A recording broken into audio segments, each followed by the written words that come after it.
Ode to Doug Ducey. When I sat in my son's school auditorium during the open house for parents this week, I whispered a silent thanks to Republican gubernatorial candidate Doug Ducey. Why, you may ask? Well, for ensuring that Arizona school children have the tools they'll need to succeed.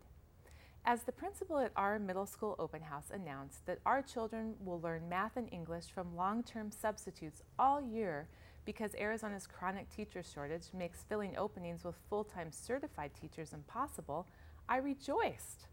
As our principal explained that all 3 copiers in the office are broken and won't be fixed anytime soon, I was overjoyed. As she asked parents to volunteer to fill monitor positions because there are only 3 monitors for 800 students on campus, I was elated. I know that what we all want, what is best for our children, and what better way to show them that they are Arizona's top priority than to apply Darwinian Hunger Games strategies when they're still in their formative years. At my son's school, more than 80% of the children live in poverty, eligible for the free or reduced lunch program. But poverty is not enough to teach them survival of the fittest. By working against Prop 204, which would have invested $800 million a year more in our schools, what a waste. Gubernatorial candidate Doug Ducey did the right thing. Even though we were already 49th in the country in per pupil funding, he wisely knew that providing more funding for school children would only make them soft.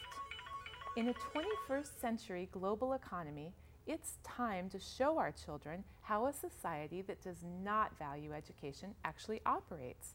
Why let Haiti or Afghanistan corner that market?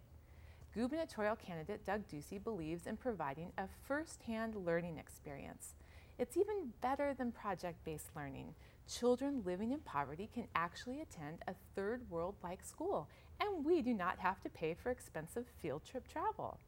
What better way to toughen up our poorest children than to jam as many of them as possible in a classroom with overworked, underpaid teachers, or better yet, with untrained, uncertified year-long substitutes?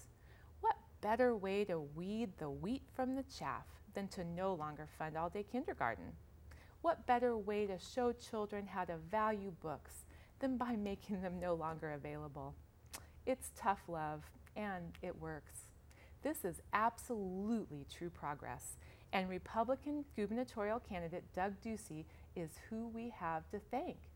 Soon, the Finnish experts will be visiting Arizona to find out the secret behind the Arizona miracle, rather than Americans continually visiting Finland, which allegedly has the #1 education system in the world. The Finns will be amazed at what Doug Ducey has accomplished. He will explain to them how they've made a critical error by treating educators as high-paid professionals valued in their society. You must degrade educators, call superintendents unelected bureaucrats, and accuse them of misusing public funds, as he did during Prop 204. Ducey will show the Finns that providing students with up-to-date technology like computers or functioning copy machines at school is overrated. After all, his Grandpa Joe didn't have a computer or a copy machine, and he turned out just fine, didn't he? The Finns will learn that school safety is also overrated. When there aren't enough monitors, bullying occurs.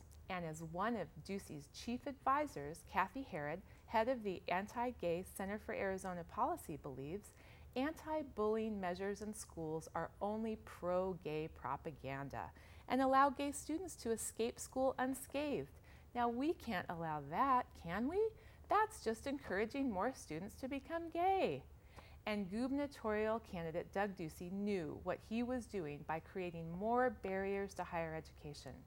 By helping defeat millions of dollars in scholarships to state universities, he helped ensure that Arizona children will be qualified for the only jobs coming to Arizona, those with low wages.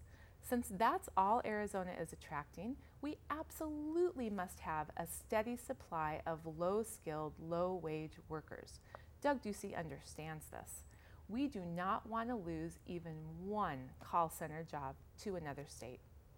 And if any of those Pollyannas out there tell you that Doug Ducey and his anti-education policies are just dooming our state to an endless cycle of poverty by not funding education that creates hunger and despair, you know what Doug Ducey says about the poor.